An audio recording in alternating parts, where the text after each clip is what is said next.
Welcome to the Outer Realm with Michelle DeRoche and Amelia Pisano. Airing live on the United Public Radio Network, 105.3 FM in New Orleans.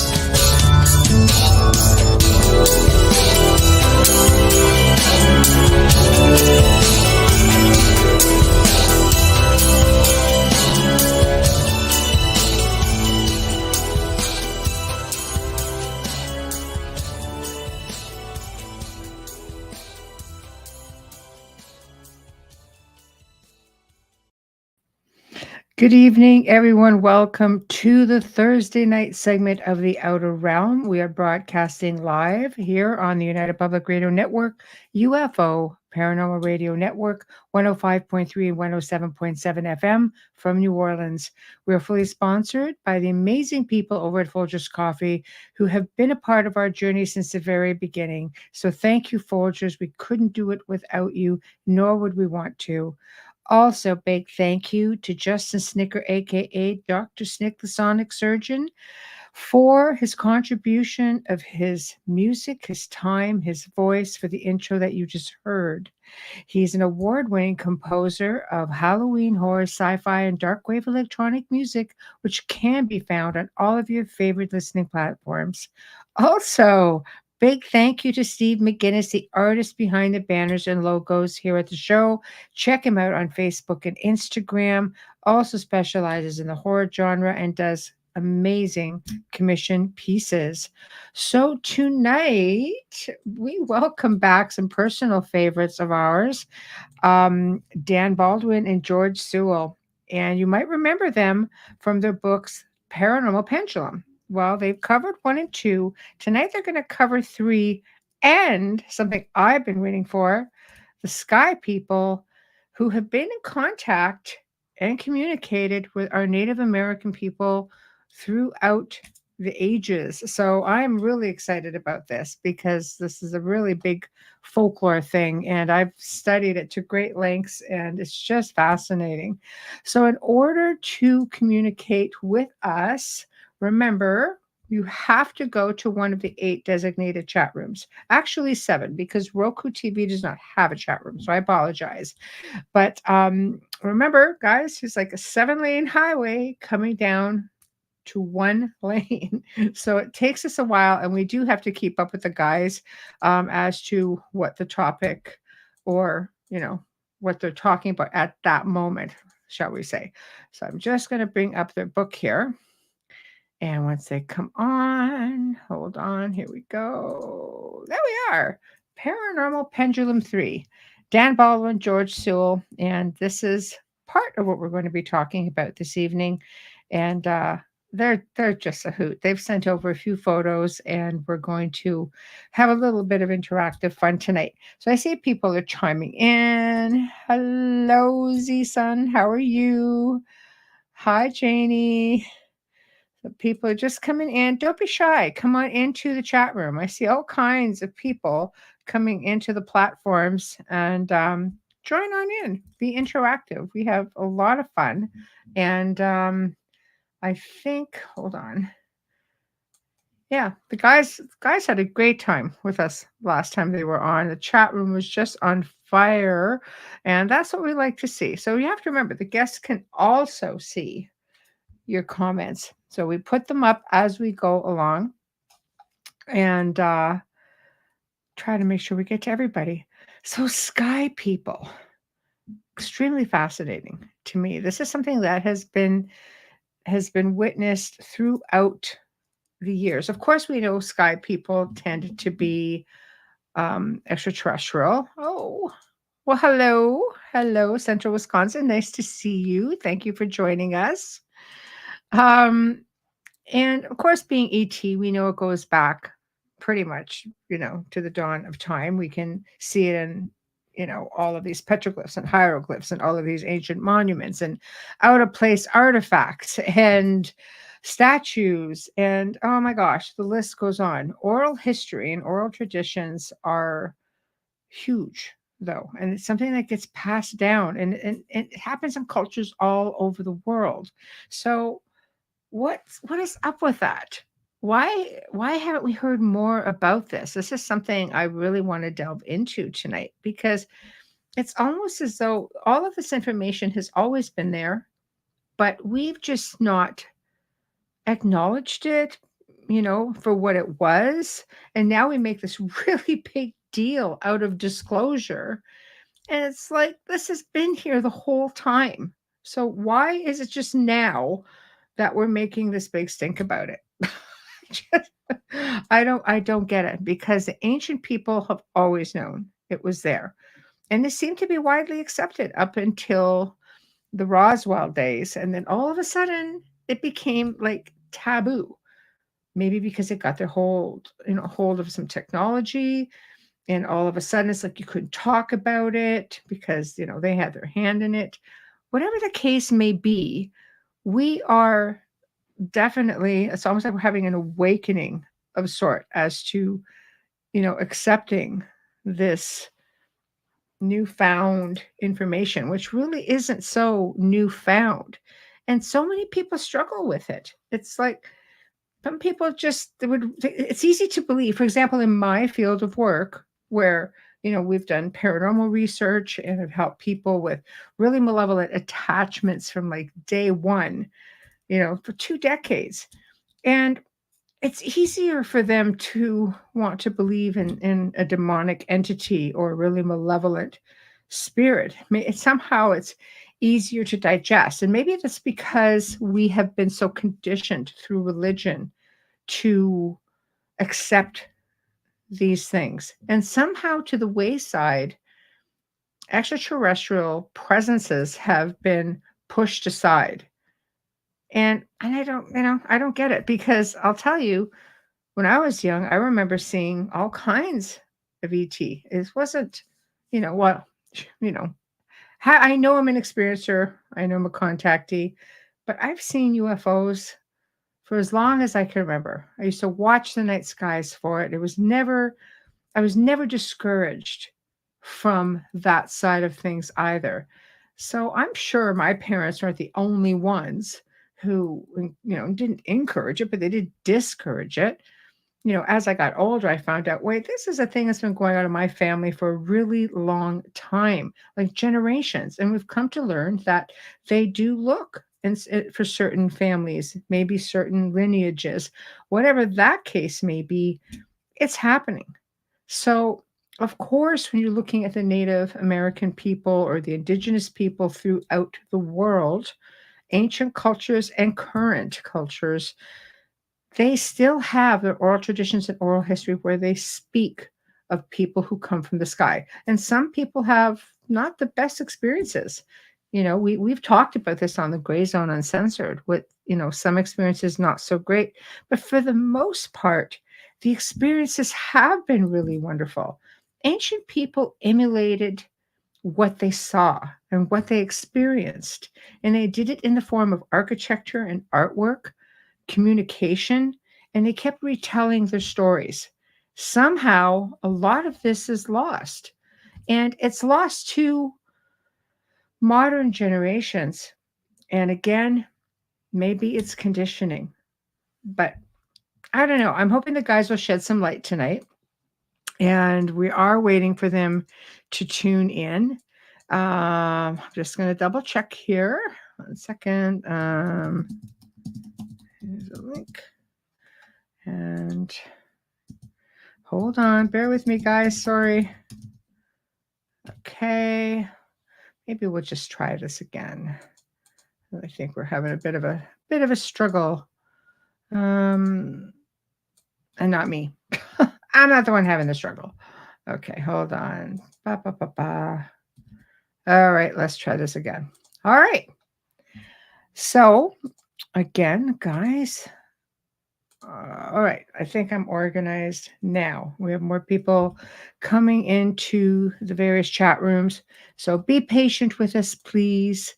In the meantime, if anybody else has had an extraterrestrial experience, just feel free to throw it out there, because honestly, I am really curious to see what these guys have found. They claim now to have communicated through a pendulum, because that's what paranormal pendulum is they communicate with spirits this way. And I know if you can communicate with a spirit that way, you most certainly can communicate with extraterrestrials that way, because we've tried different methods of communication through technology with spirits, and we've also been able to contact extraterrestrials as well.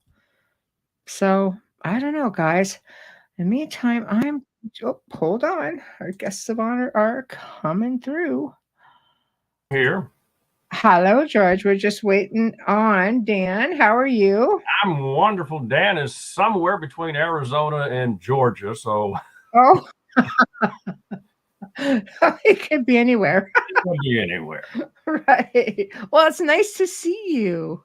It's good to see you. This will be fun. Oh, it's always fun when you guys are on. So we were actually just, I say we, the chat room and I, the audience, we were talking about, I'm very excited about the topic, of course, the Paranormal Pendulum 3. And I'm going to put this up again for everybody to see it.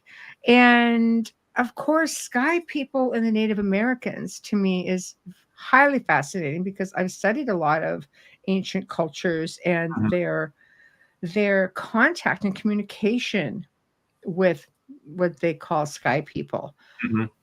So I don't know. Yeah, I was particularly struck over the many decades. I'm an amateur historian, so to speak, and whenever I'm getting into indigenous peoples and their histories, invariably they have legend and lore of their ancestors and their ability to receive and work with what they called the sky people. And so, well, we've got the paranormal pendulum as an investigative tool. Right. Let's see if we can learn more about the sky people and our ancestors, and we're in the process of doing that. And I sum it up as saying that our past does not look like we think it does. No, and I agree with you 100% on that. I feel, I think most people know we've been suppressed with information, and our history is not what we think it is. I think it's quite different. And I go back to us being a species with amnesia, and we just get fed what we're told, and this is what our belief system becomes. But yet, when we look at the Native American people, indigenous people from around the world who rely on their oral history, because this is pretty much how it goes. It's not like you can take that away from them the way you can burn a book, let's say. Right? I know. I went there. So I think this keeps getting passed down, and some of these tales go back hundreds of years, thousands of years. So what made you guys just up and decide, nope, this is it? We want to delve further into this. Well, it kind of centers around one of our main characters in Paranormal Pendulum 3. And this was an individual that I was using a pendulum a couple of years ago when I was at Poverty Point in Northeast Louisiana. Very, very prominent historical sites on the national historical records. And basically asked if is anybody present. And of course, somebody was present. And through a series of yes and no questions, learned that the individual lived at Poverty Point, and I got a date range of about 4,000 years ago, so roughly 2000 BC. And at that time, the village was thriving. The big bird mound was already in place. And this individual, going through a series of questions with him, well, were you a farmer? No. Well, were you a hunter? No. Did you have some other specific skill for the village? Yes. Oh, and it turned out he was the shaman, the medicine man. Wow. And one of his duties, if you will, was he was the main contact, not the only contact, but the main contact with the sky people. when they came. And one of the reasons why that large mound was constructed was to receive the sky people when they came. It had other purposes as well, but that was one of its primary purposes. So that, yeah, and that kept cropping up. It was reinforced in some other sessions. We worked with some very, very skilled mediums, and they tend to reinforce what the pendulum says, and the pendulum tends to reinforce what they're being presented with. So it's a nice little checks and balance system. Right. But there was just enough there that, well, this seems to be consistent. That is the interaction of our ancestors and sky people, whoever that would be. And let's find out. And that's what we're in the process of doing. So this is ongoing then? Well, this will be for the next book, tentatively Paranormal Pendulum Book 4. Wow. It continues using the pendulum to investigate and explore. And that's, we're in the close to the end of our research. We'll hopefully have that book out maybe late spring, early summer. Well, that will be fine. You'll have to, definitely come back for that. Oh,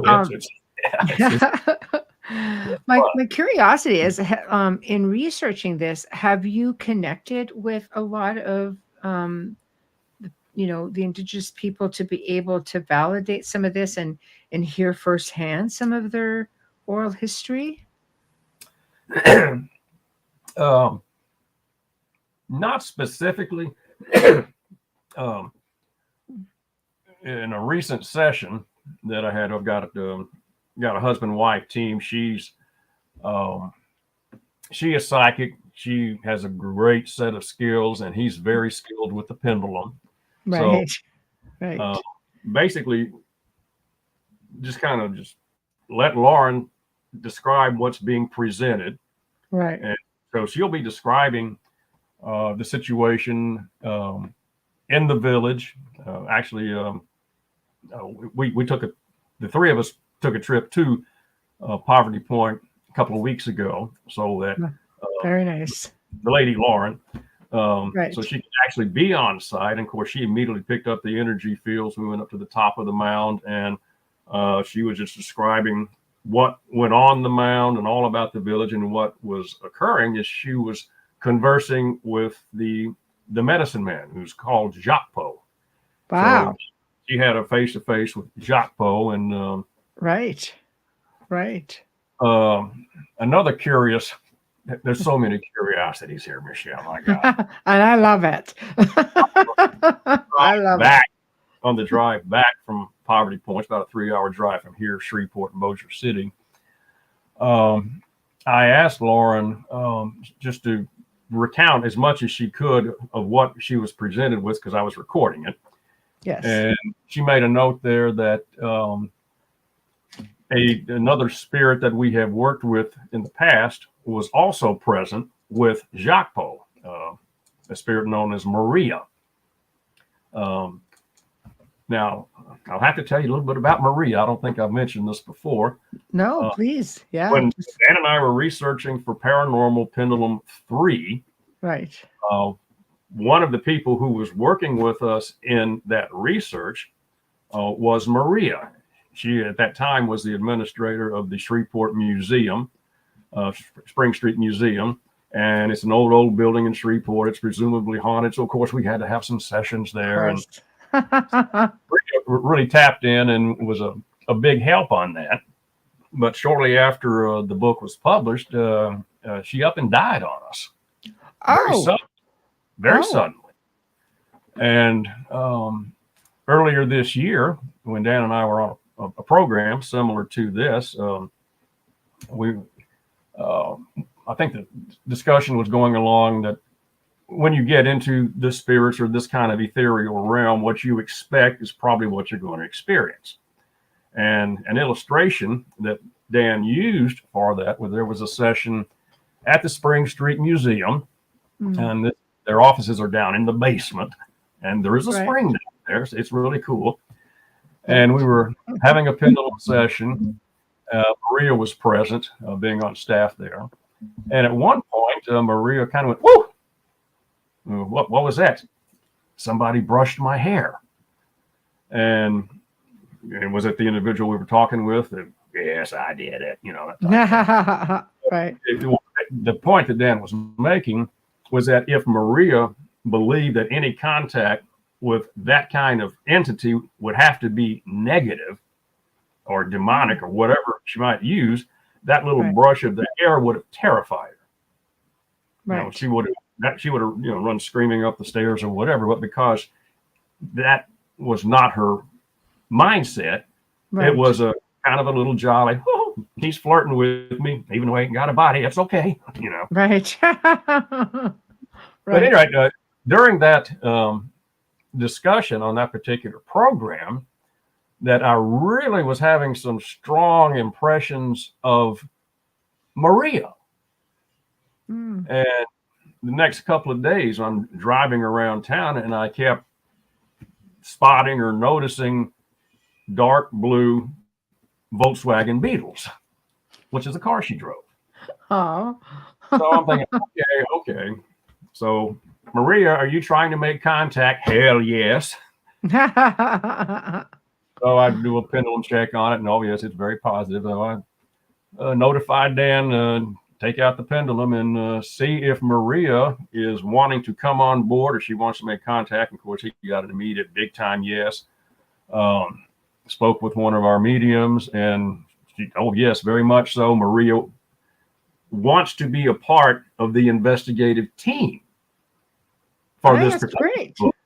Yeah. So when we're having our sessions, Maria's there chiming in, which is fabulous. So we got to work with her in body on one book. Now we're still working with her in spirit for the second book, and that is so cool. It is cool, and she's going to know a lot more this time too. Right? Because you can see a lot more, a lot more that we're not made privy to. Correct. So having her on the team, and there's another spirit who's also part of the team. So between me, Dan, and this other couple, and another person that often works with us, we got we're well rounded. Right. No kidding. So now you've got a whole team in place, and you're doing something pretty extraordinary. I love pendulum work. I used to do pendulum work, and I found it to be, really accurate. I mean, even when we were doing a restoration on our last home, which was an old Gothic revival manor house, we suspected that there were, doors and windows in certain places. But, through the years, people buy buildings, they convert them into apartments or whatever the case may be, put additions on. And, so I just popped out the pendulum one day, and I'm just like, did communication and led us exactly to where there used to be a door. So we took a chance, we opened it up and found this most beautiful entranceway into a room with all this beautiful wainscoting all the way down, actually both sides of the door, up above. It had just been exquisite, and was just like somebody just closed it all in with live wires, knob and tube wires hanging in between there, that's not a fire hazard. So it's like they were letting us know that, and that's just like basic communication, nothing like what you guys are doing. But, I've also worked with families who have used it incorrectly and got themselves in a lot of trouble as well. Well, yeah, we're not into trouble. No, that's what I mean. I don't mean you guys. You guys are seasoned people. I think it's something that people have to be well aware with any type of spirit communication. If you don't know what you're doing, I don't know. You can't really take a crash course for something like that unless you guys have it going on and you guys are putting it out, But it is an extraordinary tool. Very much so, and Dan is making very good use of it. Again, I'm pretty much researching village sites in North Louisiana and Mississippi, and he's concentrating in Utah and Arizona in cliff dwellers. Okay. and time period before the Europeans were on the continent. Right. And he's great success in conversing with them. And again, with the theme of your ancestors interacting with the sky people. Right. And I'm surprised at the similarities. You know, we're talking thousands of years. Yes. Different cultures. Right. Different locations. Yes. But so far, much of what is being described in the interactions with the sky people is amazingly similar. So we'll finish out that line of thought and see if there's maybe an overall design or purpose to it. I mean, but the consistency, I wasn't expecting. I was not expecting that. I love it because you look at the similarities throughout the world, even with architecture. I mean, pyramids, just one example, and that's global. So I can imagine up on the same continent having similarities. I find that, really interesting. But I mean, I don't know, how spaced out were you back then compared to, now we have to take you 5 hours just to get to, another state, for example, in some cases.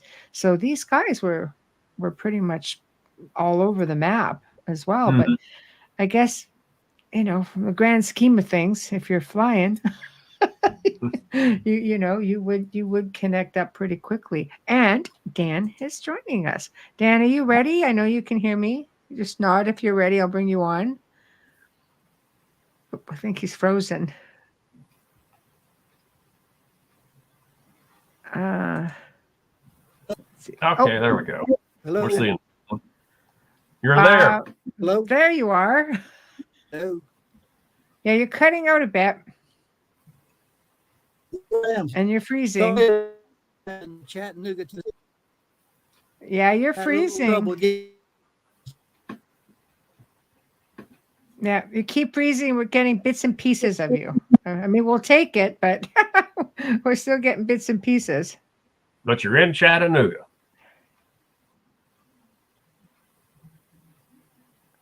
Do you want to drop out and try again? If it doesn't work, I'm sure, like I said, I am on the road. And then he's gone. He's on the road. All right. Well, we'll give him another world coming in.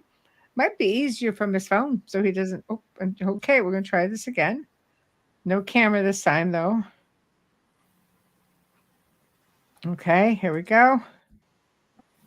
Okay. Here I am. Okay. Don't move. Yeah. So far, so good. Yeah. In and out.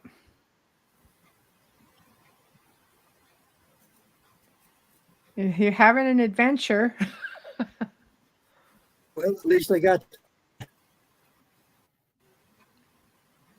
I don't know. Yeah, I don't know. You might have to switch spots in your space or something. Maybe the Wi-Fi is just, you're cutting in and out. That's with speech and video.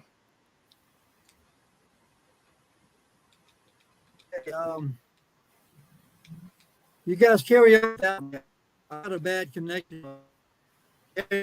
It's a bad connection. Maybe try from your phone. So you don't have to rely so much on Wi-Fi. Maybe you can just stream on data or something. I don't know.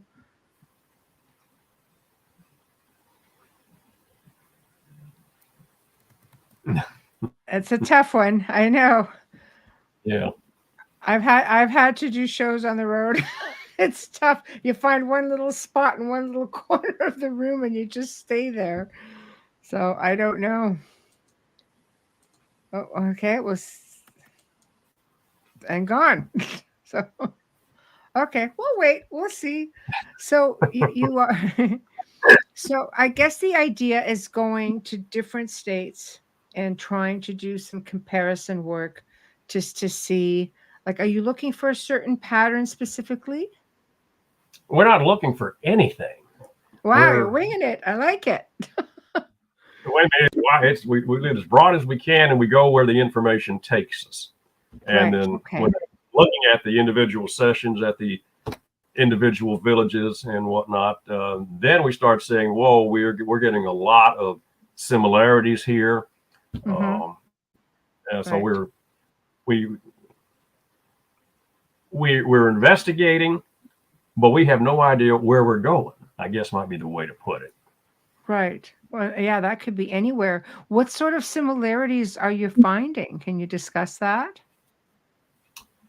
With respect to the sky people and our ancestors, the similarities are, it appears to be the same set of sky people. And every time we ask for a description of the sky people, and we've done this in pretty much all the locations and all the sessions, and it is almost universal that the sky people are described as being taller than the villagers, right? Invariably light-skinned, and invariably having blonde hair, and most often blue eyes.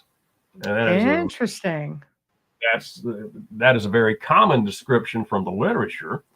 Right.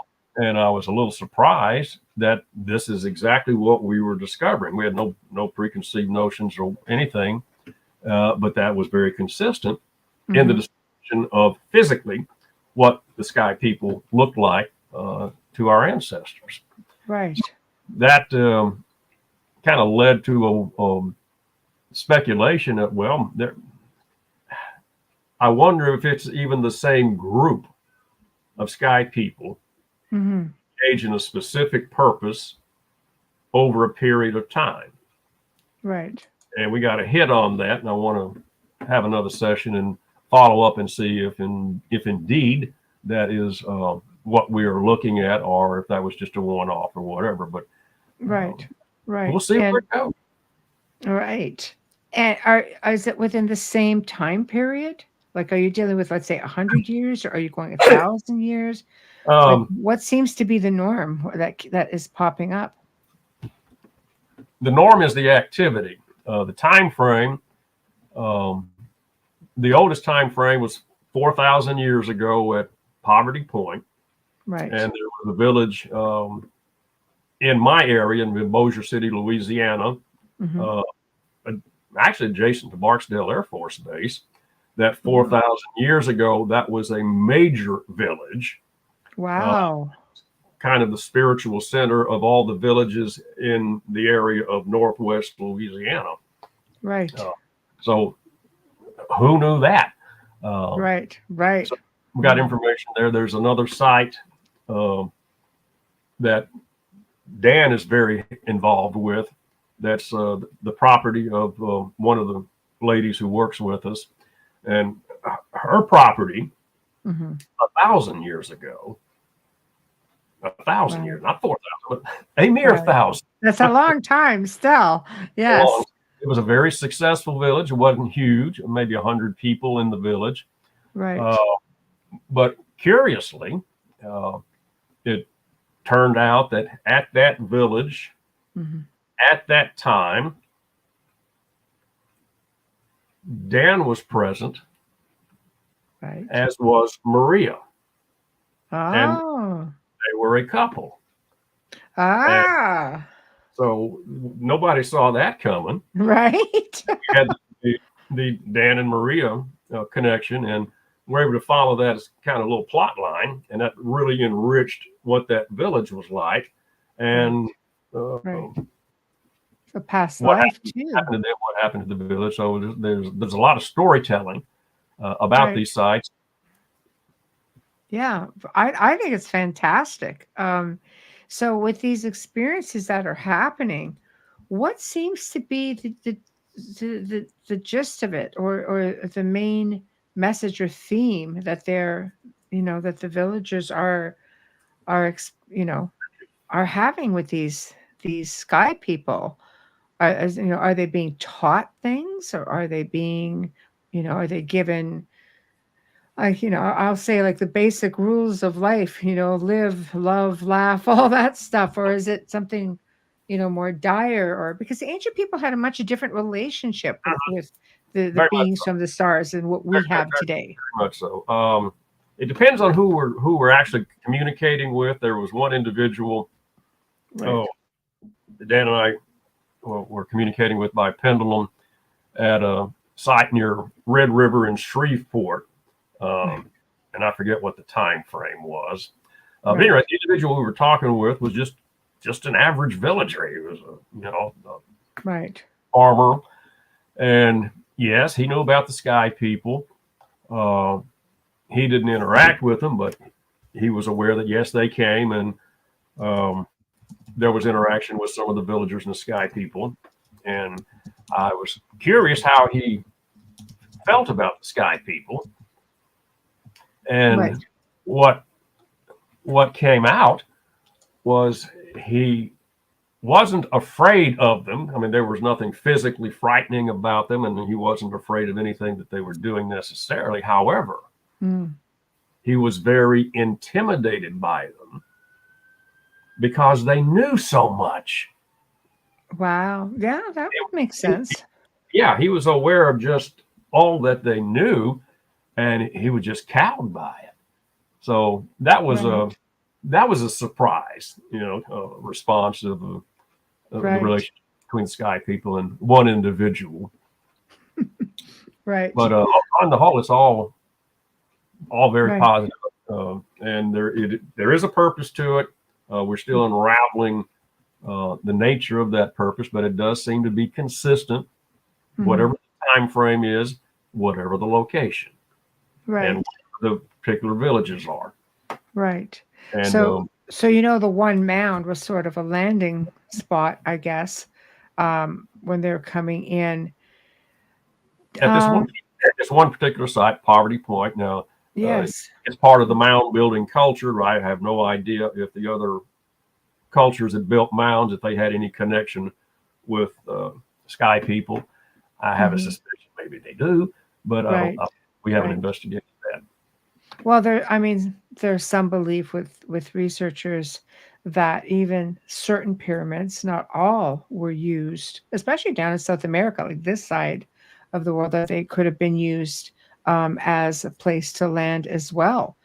So, and you're on a bigger scale at that point, than a small village per se. So it would make sense that if they were able to build a mound, that they would be able to use it for the same purpose. I would be very curious to see if the mound is also a burial of sorts for some of these beings. It's not unheard of. Maybe that's why you're getting such crazy energy there too. Maybe they're reaching out. Well, sure, at Poverty Point, there are no burials in the mound, so it was not a burial mound. It was archaeologists, by analyzing the interior soil, they've come up with that mound was built in about 90 days. It's a huge thing. It's 70 feet tall and 150 feet long. It's a big mound shaped like a bird, but they determined that it was built quickly instead of over a long period of time. But no, it was put together. So we're wondering if there was a specific reason, and that may have been. We haven't investigated it. Right. We do want to get a pendulum on the question of, was the mound built because of or at the behest of the sky people? That may be. There may be a connection.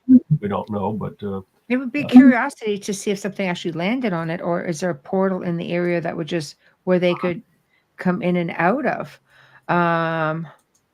People chiming in. Hello, Dolly. Mounds in Georgia as well. Do you have any stories of sky people in Georgia back in ancient times, Dolly? That would be interesting. But sorry, I don't know what is meant by blue beings. They're humans that live in very high altitudes who have blue skin. Oh, that was for that's for Z's comment. So hello, Kathy. So we got a message from Dan. So Dan was sort of goes, I finally got in the studio, but couldn't stay locked in because of hotel internet and Chickamauga. Is that what you were saying? That's tomorrow, he said. Mm-hmm. So okay. that Good. Yeah, I just responded and said, keep trying.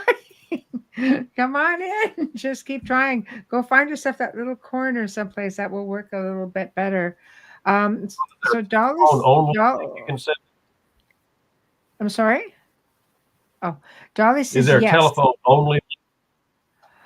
I might be able to do a telephone. I have his number. I wonder. I would have to call him from my phone and put it up to the microphone, actually. Or I wonder if he tried just audio. We could try no video. Turn off the camera. Or I can call you and put the phone up to the microphone. I'm getting desperate. Why not? Let's try it. See what he wants to do. We'll see what he's got to say. Been at quite a number of sites out west, and it's got some fantastic information.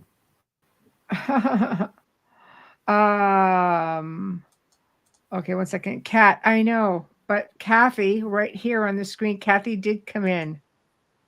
See? No confusion. So Dolly says, yes, they do have tales of sky people near Macon, Georgia. Okay. Yes. I'm not surprised. Well, while you're working your way down, you just kind of might want to try that little spot and see what you come up with. We kind of suspect we're into a series of books. We're having to be very disciplined to stay focused on just these particular sites and these particular time frames. Otherwise, we'll never get the book out. Right. Right. Okay, hold on. Yeah, she's sending it in a different link. So let me just see. It's a big mound. Okay, let me see if I can get a picture of this thing. And I will just put it up on the screen for people to see. So thank you, Dolly. This is so you can see it as well, George. So while we are waiting for, okay, here we go. So here it is. So let's see so that looks about, wow, that's pretty. Oh, that's the inside. I'm guessing. So yeah, I could. There we go. That's probably a bit more. Is this the same along the lines of what you guys are researching? There's no interior. It's just a very huge mound, right, on a floodplain. Okay, so I mean it's very prominent, right, and right. Its purpose. Well, again, we were exploring the purpose. We're still exploring the purpose. Right. But it was used weddings. That was apparently the big deal. Yeah. Lauren really got the impression that this was a place where people were wed, and that was very important. Right. So nobody saw that coming, but yeah, weddings. Right. Weddings. Also, Jacques Poe was showing her a particular spot on the top of the mound that was kind of special to him. That was his particular place where he meditated. Right. And what he was showing her was when he was in a deep meditation, he would literally levitate. And I said, whoa, okay. Right. So Jacques Poe's got some serious talents going on here. Right. But he was also explaining that the mound was a place of healing. And he was presenting to her that his daughter at that time was Maria. She shows up again. Right. Jacques Poe's daughter 4,000 years ago.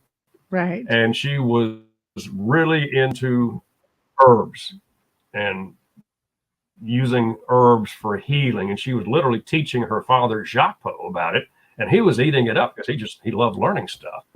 So Lauren spent some time listening to Maria explain how the various herbs and plants were used in healing on the mound. And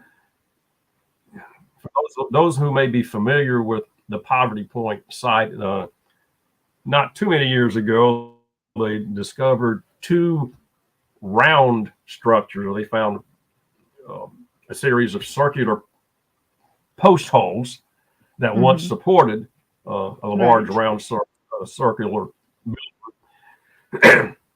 And I asked about that, and Maria came forth that was her idea, that she had enough heft in the village that she had constructed these two circular buildings specifically as terrariums for her plants, or the plants that needed that kind of environment to flourish. And who knew? I think it's great. Oh, okay. We've got Dan back. We're going to try this. There you are. Whoa, we have action. Can you hear it? Yes. Oh, woo. Don't move. The gods of the internet are blessing us. Yeah, I don't know, but whatever you did, it's working. Well, at one spot. Very good. Welcome. Where are we? Well, I've been kicking the door. I missed the show. Oh no. That's why I always say keep trying. It's so hard with hotel Wi-Fi because you just have so many other people trying to get in on it, and I could get in, but I couldn't stay in. So. Oh no, yeah, I thought you'd come up, but it was completely white. There was nothing, so you weren't full on in. I think you were everything was just trying to get a picture or get a connection, but then all of a sudden you were gone. But I'm glad you're here now. George has been filling us in on all of the research that you two have been up to. It was researching the mounds, and we're talking quite a bit about sky people and Maria, and so yes, it's interesting. George is in the heartland of the mound building culture, and I'm out here in the heartland of the cliff dwelling culture. So entirely different cultures, and we're comparing apples to apples or apples to oranges. We're going to find out. Right. And he was talking about the fact that he was surprised that there are so many similarities in the research that you're finding. So far, it's mostly apples to apples. We're getting a lot of similarities. Surprisingly so, because we have different people asking different questions at different times in different ways, and we're still coming up with a lot of the same validation. Right. And what validation is that? What is the gist of the communication? Like, what's the common ground? I don't know what you've covered so far, but stop me if I'm covering old ground. But we'll get your side of it, and George will just jump in and say. What I'm coming up with out here for sure is that the sky people was not uncommon. It wasn't scheduled, but the visits were fairly common. They would show up.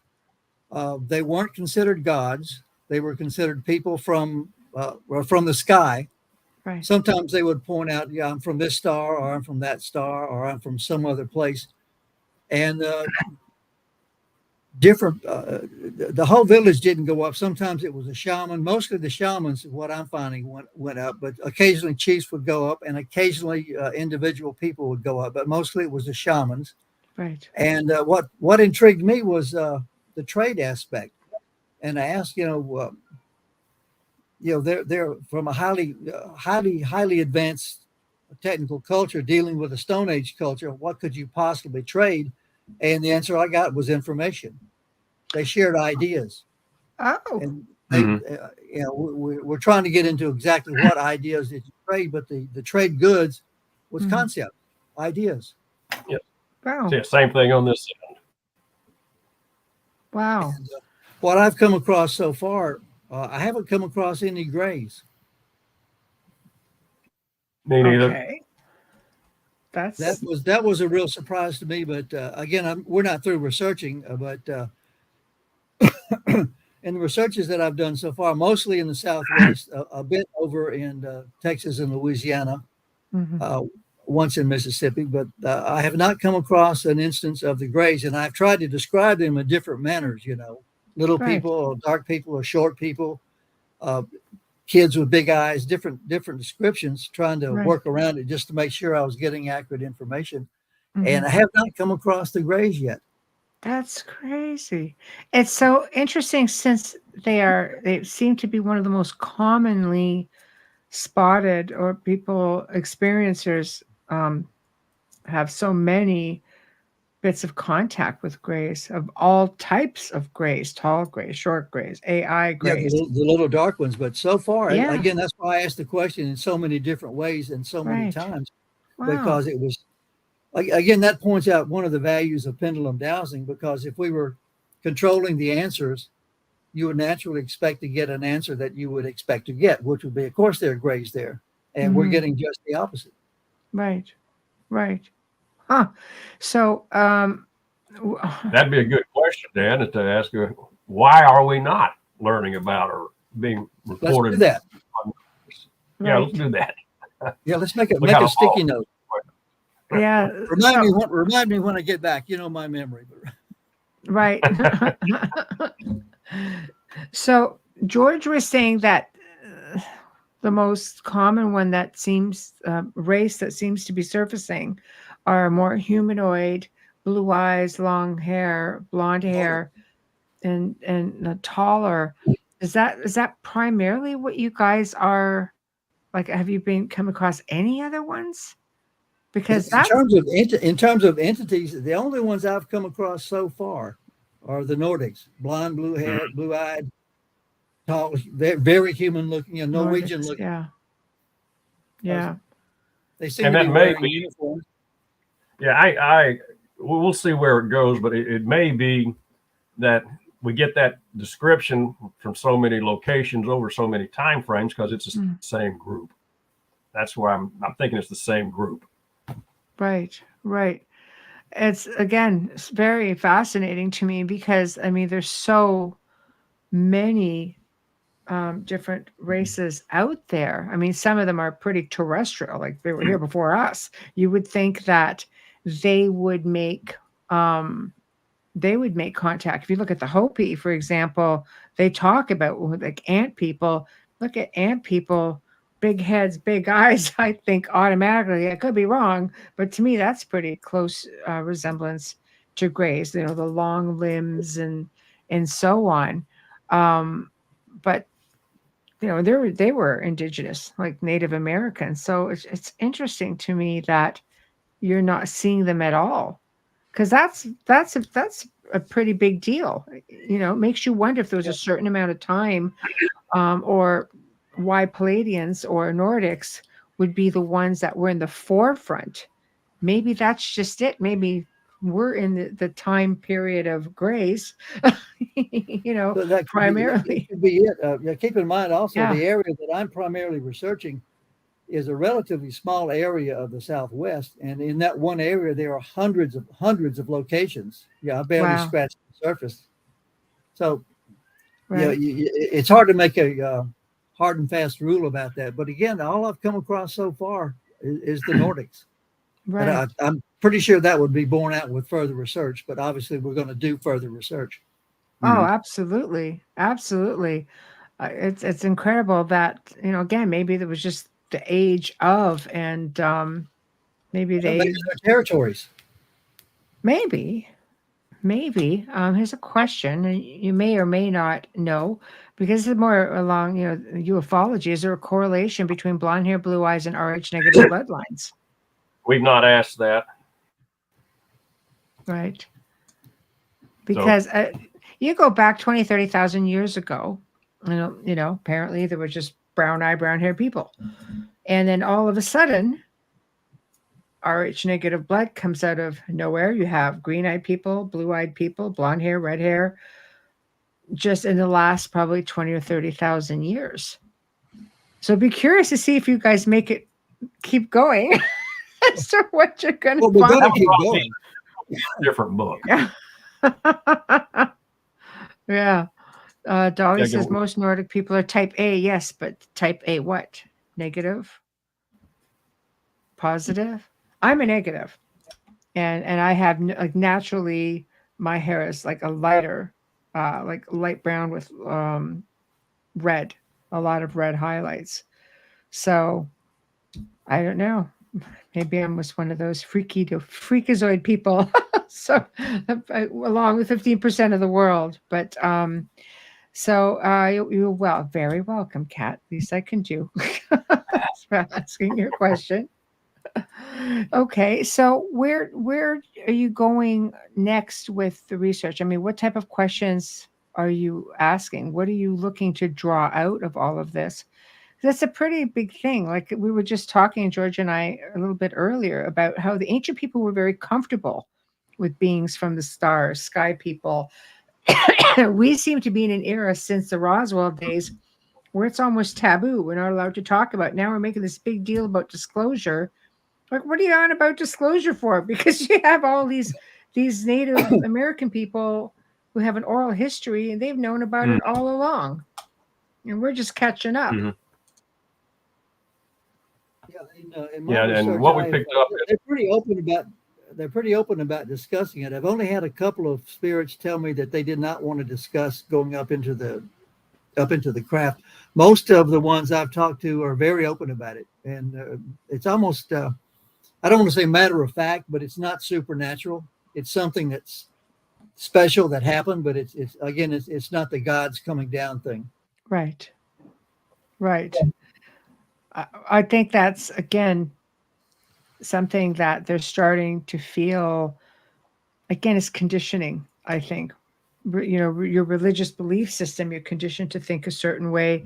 And there's theologians who have come up with the fact that, oh, no, the flood did happen.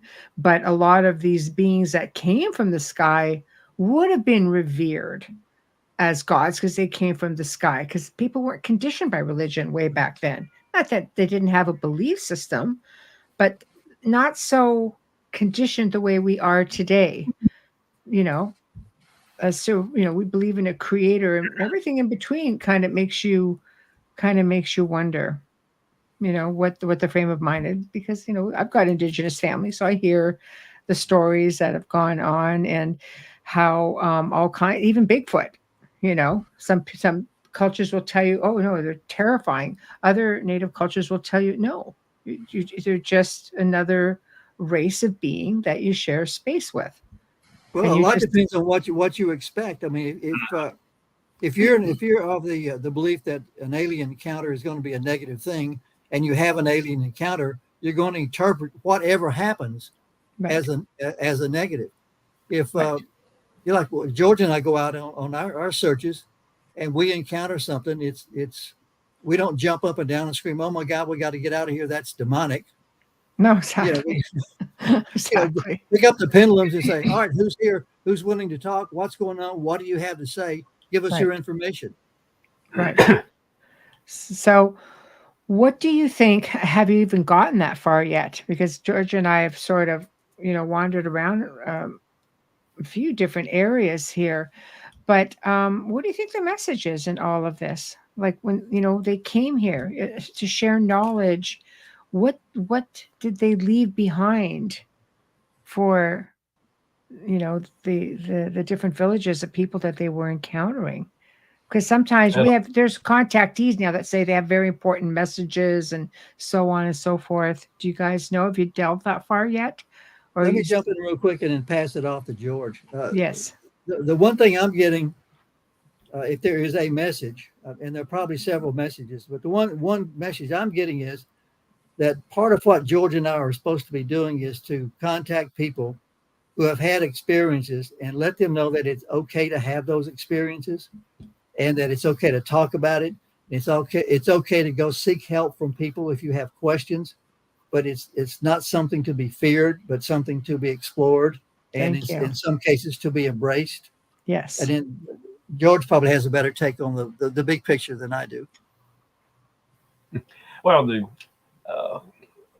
two things kind of came out of the research in Paranormal Pendulum 3 and is also cropping up in the current research is there seem to be two long-term goals, if you will, for all of this contact. And the first of which is to reestablish longevity in the human lifespan, to bring it to about 150 years as a norm. The second is to redevelop, and we're redeveloping our sixth sense for easy communication with the whole realm. That once upon a time, our ancestors had these abilities. They lived much longer and they interacted very freely. And that's why so much of their, certainly their verbal history speaks so easily about these interactions. Right, right. So those are two things that have been very consistent as a result or a reasoning behind the contact. Yeah, so all of their abilities would have been completely in use, being, telepathic communication, most likely at that point, and having your mind's eye wide open. Everything would definitely be with a mere thought. You could see easily into the other side. I agree with that. I find that, Indigenous people and Native American people are just so tuned into everything. They're tuned into the planet. They're tuned into, like working with elemental spirits. They because they just looked at things with just more purity, I think, back then.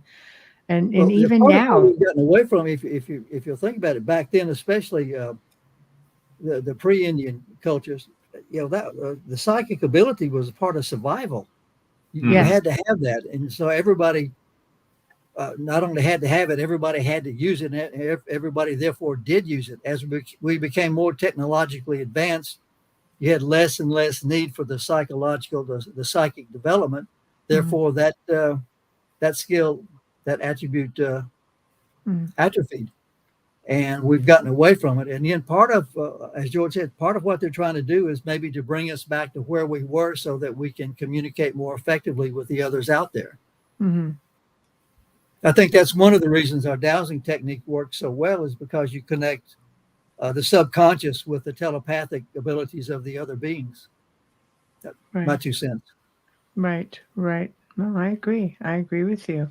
Do you find some of the locations that you're going to have, like George and I were talking a little bit about portals. I think, right, especially working with pendulums, like they would really be drawn to those energy spots. Have you been coming across portals in some of these areas in these older villages? I mean, the military bases aren't one of them, so there's got to be something going on. Why they would have taken that spot? Well, I'm in the land of portals out here. Sedona's right down the road. But part of what George and I are pretty much wrapping up the winding down on the book we're calling Paranormal Pendulum 4. I'm going to concentrate the next couple of months on exploring petroglyph sites and vortex sites, and try to devote that part of my research on portals specifically, kind of target that in. Right. So, I hope to have a lot more information in 2 months, but I suspect a lot of the petroglyph drawings that are supposedly what they call doodles, have to do with portals and psychic abilities. It's funny, you'll see someone pontificating about the petroglyphs and say, well, they drew the dogs and the horses, and they drew the deer, and they drew the snakes and everything because that's what they saw. But those other things, well, those doodles, well, they're just crazy scribblings. Right. I tend to think if they drew the deer that they saw, the doodle is something else that they saw or experienced. That's right. I want to look into that, especially the spiral. Right. I think that might be a symbol for portals. Yeah, that is so common, and it's worldwide. The spiral. Right. No, I completely agree. Because it might look like it was maybe they're picking up on that energy, because it does. Energy just swirls around. if you've ever meditated and gone into what they call the tunnel, yes, that's what a spiral looks like. That's what it looks like. Yes. When you're traveling down that tunnel, that's what you're seeing. Yes. Well, the ancients would automatically build near portals, like energy spots. They just, they just had more information that we can't pick up on anymore. We've just been conditioned, we to not use our abilities. So we don't all have the ability anymore, or we just forgotten how to tap in to picking up on these energy places. But the ancients knew it. You look at a lot of the ancient monuments throughout the world are built on energy spot. And then you have, you would have temples, and then the churches would come and build over top of temples. And they stayed in those areas. It's not going to be any different here. Of course, the people of the land would gravitate towards these places because they had an understanding. I truly believe they had an understanding of how it all worked. Mm-hmm. Right. So, which is why I asked, have you come across them yet? Well, there's some, again, the ability is atrophied in me. I'm trying to bring it back out. That's part of what we're doing. But there's some places you can walk into, and George had a Field of Dreams moment with me a couple of years back when I walked into one of those places. And he said, "I've got to go over there, George, into the woods." And George told me when he came back, he said, "I was wondering, if maybe you were going to pull a Field of Dreams on me and just would have to get the police out, start get the search and rescue looking for you." Meanwhile, Dan's having a time slip somewhere. Well, I'll tell you, I thought about it because when I walked into that place, I had bam, overwhelming emotion. I mean, I tell people, when you do psychic work and you have overwhelming emotions come on you like that, what you're experiencing is real, because it's not something that's built up like a tent revival, or you go to a political speech where you're built up and you built up and you built up and you built up and you cheer or you cry.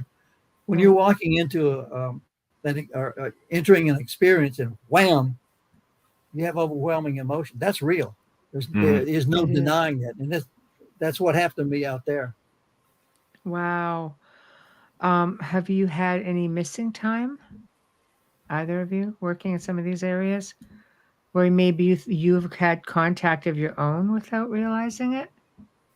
I have had one. I wrote it up in a book called "Speaking with Spirits of the Old Southwest" many years ago, where I was with a couple of friends, and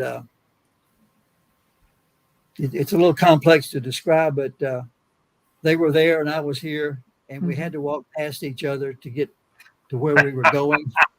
And we walked past we were on the same road at the same time without seeing each other. We both got to the end of the road and looked back and saw each other. Right. That's trippy right there. Mm-hmm. That's pretty trippy.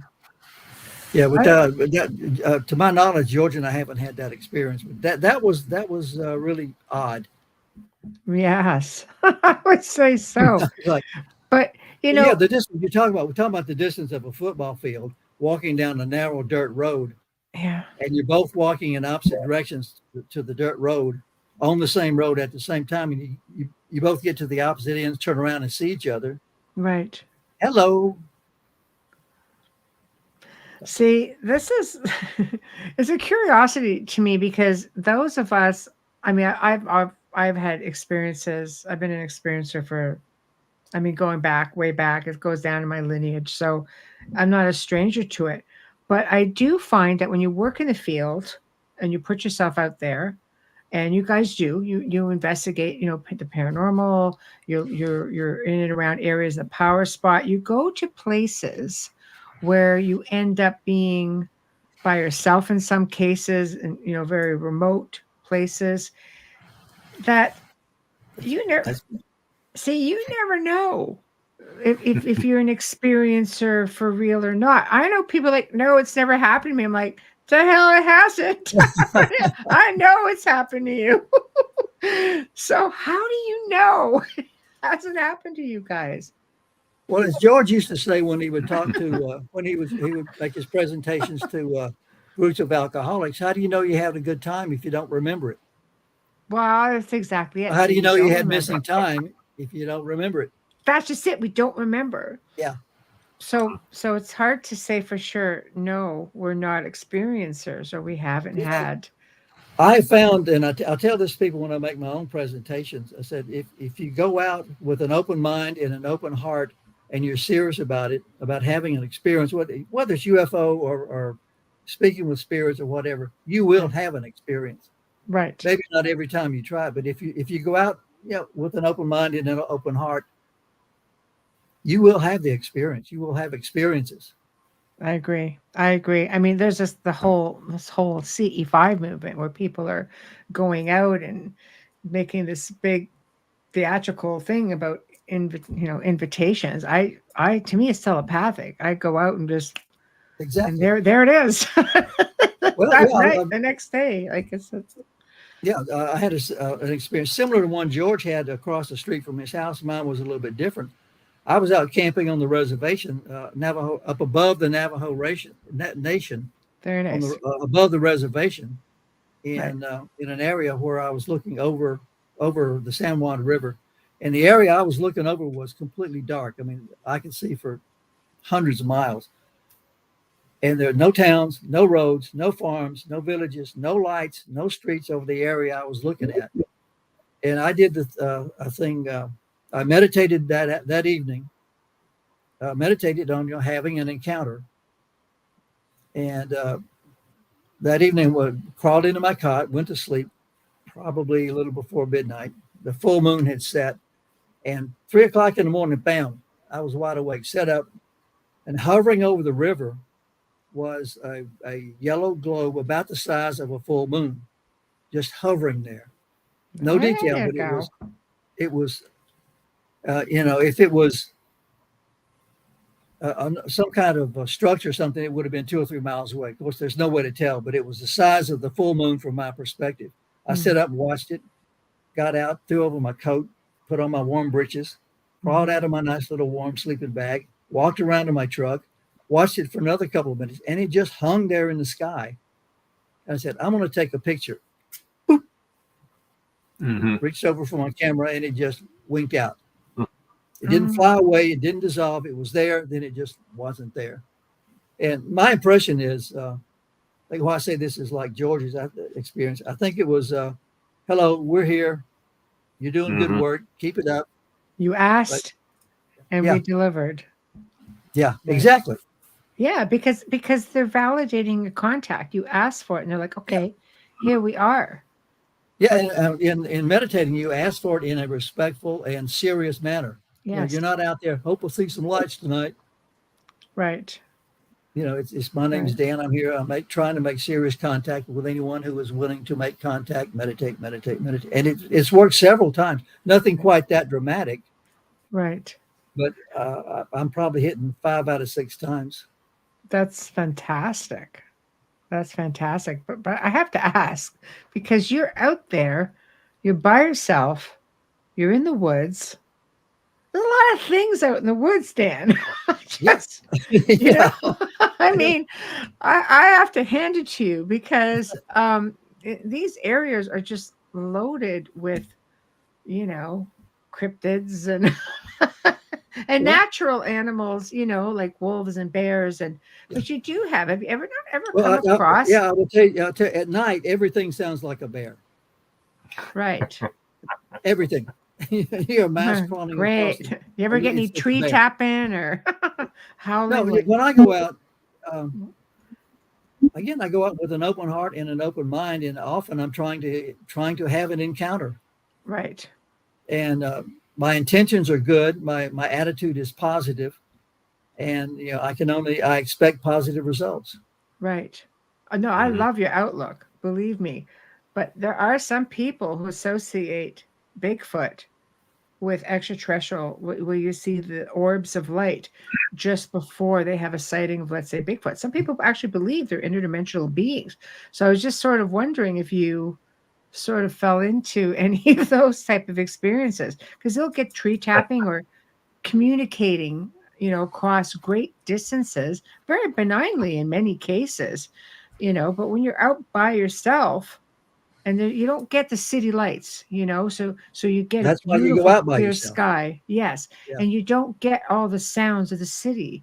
You can really hear things for what they are. Yeah, the bears. The They're all bears. bears. Bears are mountain lions. They're all bears. Hey, and I'm a mountain northern girl. I grew up around bears and timber wolves and So it's real easy to be confident until the sun goes down. right. Oh, I know. Everybody's brave till the sun goes down. Yes. Yeah. Except for Dan. Dan will be up there in the dark. I love it because that takes a lot. Because Well, when you get out there, you look up in the sky. The stars are so bright and brilliant. It's hard to pick out the constellations. Oh, yeah. I grew up north. I grew up with that in the northern lights and just seeing all kinds of things and days before satellites. So when something was moving across the sky. I'm aging myself a bit, but when something was moving across the sky, you knew it wasn't a satellite. Right. Right. Now it's like, oh wait, that one of those 48 Starlinks. You don't know. But so have you thought about this in communicating, trying to communicate with the Native American people or any being that wants to connect with you on this level of communicating with sky people? Have you just thought to ask the sky people to come through? Because you seem to be able to do it, to bring them forward. Or is that going to be your next gig and you just don't want to say yet? George, tell me about E.T. and Mike Woods Park. Well, actually, I got a better one. The lady who wasn't there. When shortly after Paranormal Pendulum 3 was released, I was driving to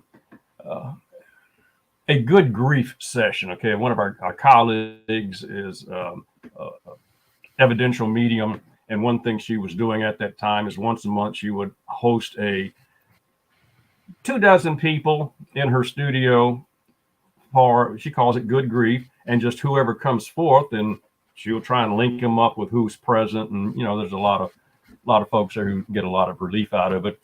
So I was going to attend that just to lend my energy to the group.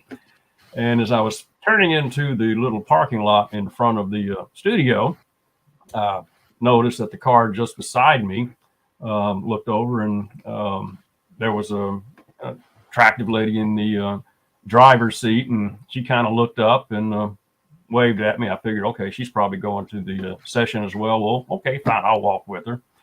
So got out of the car, closed the door, and looked over, and the car was empty, absolutely empty. And there was nobody around. So those are fun. Yeah, those are fun. And looking at it, I also realized that as soon as I stepped out of the car and closed the door, there was some change. It was either a reduction in air pressure, maybe it was a reduction in temperature, but there was something different that changed the scene. So right. That when I looked into the car, whoever she was, she wasn't there. But when I was talking with one of our mediums about it, she got the impression that there was a little dimensional crossover. Yes. And we just kind of had we know each other, whatever experience, but that particular moment we just kind of crossed over and just got that glimpse, and that was it. That happens. Bleed throughs, right? Like dimensional bleed throughs. Life. Never a dull moment, George. Never a dull moment. That's why you're in this field. That's for the excitement. Yeah. Right? Yeah, what Dan was alluding to before I went and played with the lady who wasn't there, there was a session. Dan was in town, and this other couple I've talked about, Dave and Lauren, the four of us were at Mike Wood Park in Bossier City. It's a beautiful park. It's right up against Barksdale Air Force Base, and we were doing a pendulum session, and we were communicating with the entity we called ET, who's in Paranormal Pendulum Book 3. He's a primary entity who was working with Lindsay Higgins, the focus of the book. Anyway, I asked ET, would it be possible, could he present himself, since again Lauren has medium skills, and well, Dan, you take it from there. Yeah, it was really interesting. There were four of us in a semicircle under a very large oak tree, enjoying a really pleasant afternoon.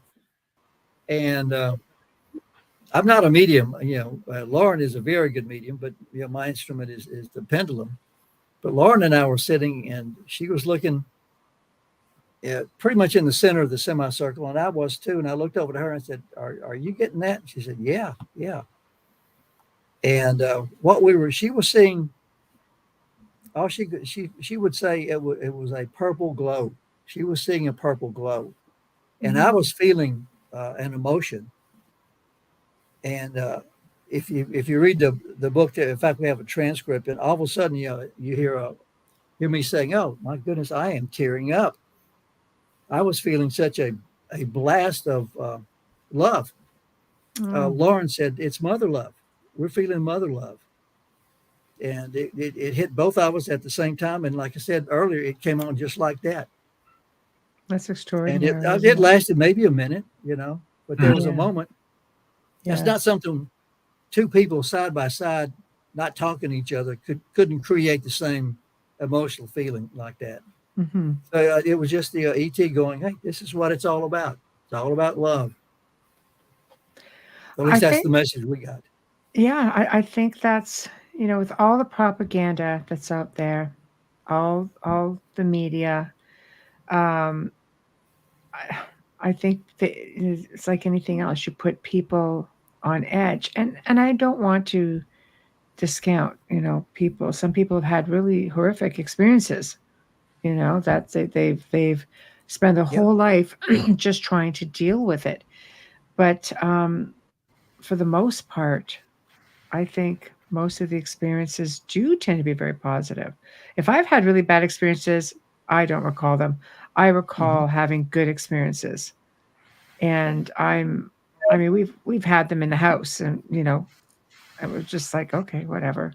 We shut down an entire upper level of the house that we weren't using because we had a really big house, because they just didn't like the lights. It's like, okay, we just kept it dark and just, you hear things are up there all the time. It's like, all right, whatever, and I don't know. I just think people have to be a little bit more receptive to the fact that we are capable of being all of that, all of our intuition coming to light, being able to telepathically communicate. We're so conditioned to living in a physical place that we use all of our physical senses, and we forget that we're gifted with so many other senses that we just don't even acknowledge. And when something happens, it's just like, whoa, did I just do that? Where did that come from? And we fear it naturally. Well, again, it gets back to your expectations. If and this has happened to George, and I've been with a lot of women in carrying out psychic research, and someone with long hair like yourself gets a hair brushed. If you're expecting demonic activity, you've just been touched by the demon. If you're looking for a ghost, hey, the friendly ghost just waved your hair, just said hello. It's I've had ET touch my hair. I'm real funky about my hair. I'm not negating the fact that there are negative experiences, because there definitely are. But I've been doing this for 20 years and I've never had one. Right. But I don't go looking for them. Right. I don't want them. Right. No, I think it's all about vibration and frequency. It's all about what you put out there. and I think that's part of working, even again with pendulum work, because I've played. I play. I was just telling George about we're doing renovation in the house, and it was haunted. It's like we suspected that architecturally it was a bit different, and I used my pendulum, and they told me. We opened up walls, did this, did that, and lo and behold, it was all there. So it's a wonderful tool, and it is all energy based, and I think you have to have great confidence to be able to use any sort of a device like that, not just to go out and find something sitting, here's a communication device, communicate with I think that's the subconscious mind works well with the higher frequencies. I think that's why it works so well, because you're directly involved in the subconscious mind. And so in my roundabout sort of way, that's what I was kind of going with.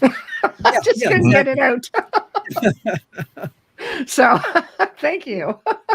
No, I agree with you. Yes. I think if you have everything going on up here, mindset wise, and you're projecting a certain type of energy and you're inviting a certain type of energy, that's what you're going to end up communicating with. Because you guys have really been lucky with a lot of this. Like you've been able to not falter, even if you're going into locations that are questionable, you've been able to come out of it with some really positive stuff. Because Lindsay Higgins, for example, she went through a lot, and you guys are really able to work through that and help her.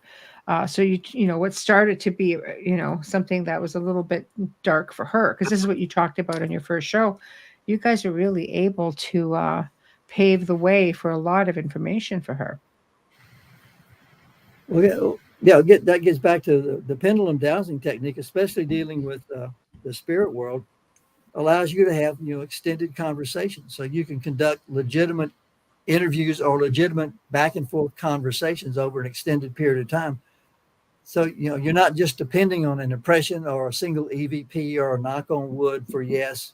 Mm-hmm. You can talk back and forth and get legitimate information. Therefore, you can develop different strategies and techniques for helping people. Right. You're not guessing so much. So, do you guys teach this? Because I'm sure you'd have like one heck of a waiting list. I think people are curious. They want to learn how to open themselves up and communicate with the other side, but they don't know how to do it in a safe way, because it's like anything. You look at a spirit board. I mean, the fact that you sell them in kids' stores is like, I don't think you should do that, but in the same respect, it's still a communication device. And if it's used properly, it still works. It's very powerful. The user, tool. It's not the device. Exactly. It's. I mean, we happen to use the pendulum dowsing. We could, if we had a different skill set, we might be using crystal balls or tarot cards or dreaming. Right. This is, for me, the pendulum is what works. There's nothing magic about it. Yeah, the quote magic takes place in the subconscious mind. Right. George, what are your thoughts? Ditto. I'm with Dan. Yeah. No. Well, all right, I'll jump in again, but I don't teach classes, but I do presentations all the time for different groups, especially the chicken and peas circuit, and I will demonstrate how to do it. It's the technique is, if you can hold a rock on a string, you can dowse with a pendulum. The skill comes in with practice, so you can train yourself to keep your mind open, so that you don't force the answer, so that you don't automatically create the answer that you want to get. Like anything, yes, yeah. We're pretty powerful. It takes a lot of discipline to use it effectively. Yes, put it that way. Right. A lot of discipline. Yeah, go ahead. No, I mean, I ran into that in the early days when I was doing missing persons work. Again, I kept running into this. I would get accurate information on the location of somebody, and I would yes, the first question, is the person alive? Got a yes. And the person invariably would be deceased at the time that I did my reading. This happened over and over and over and over again. So finally, I said, wait a minute. The key point one of the key points in pendulum dowsing is asking the correct question and knowing the question that you're asking, because I was getting accurate answers. Yes, the person is alive, but in my belief system, the body dies, the person lives on. Correct. So I'm looking for little blind blue-eyed Brandy. Right. And, is she alive? Yes. Well, her body has passed on, but little Brandy's still alive up in heaven, playing with her cat. So they're still going to communicate. I was getting the correct answer, but it wasn't doing me any good because I wasn't asking the right question. Right. The thing I learned from that, just in looking for a missing person, I asked the question, is this missing person physically alive now? Right. See, it is all in the proper way of asking, because I have the same belief system. I believe in the Creator. I believe the soul is eternal. Our essence is eternal. I look at the body as sort of like a meat sack, a vehicle that helps us to exist in a physical place. But heck, we could sleep and leave the body. It's like I always say, we're going to sit and sleep in the car in the garage at night. Probably not. So, we're going to. How do we know we're not in soul school? And we just don't, go home. And because there are times I wake up and I've had a good sleep and I'm exhausted. I feel like I've been worked to death. It's like working 2 jobs, So that's just, I believe that the essence is not bound to the body, even with the body fully functional. And look at people in comas. They're just, many people have come out of comas and just completely had a whole other thing going on when they came out of it. It's just like, it's fascinating to me. My mom had open heart surgery one time, and the doctors were talking. It was dicey, and of course she was completely out. They had her out on the table and everything, and they were talking about how dicey the operation was. After the surgery, I was there when my mom dressed down the doctor. She said, "Don't talk in front of a patient like that," because I was hearing everything you said. Wow, see? I was there watching my operation. Stepped right out and She said, do not talk negatively in front of a patient, even if that patient is under. Wow. See, there you go. Mom knew right there. But look at the experiments that they've done in many hospitals, in the operating room or surgical theaters, where they've put signs way up on top of the cabinets facing up, and they would put the date on it, or they would put a code word. And if somebody would have an NDE, a near-death experience, they would say, "Oh, did you see anything?" "Yes, actually, I saw this sign up there." And "Oh, what did it say?" And they would give the correct message or the date or whatever the case may be. It just goes to show, that they get the body moving again and working again, and the heart pumping, and they slam right back in there.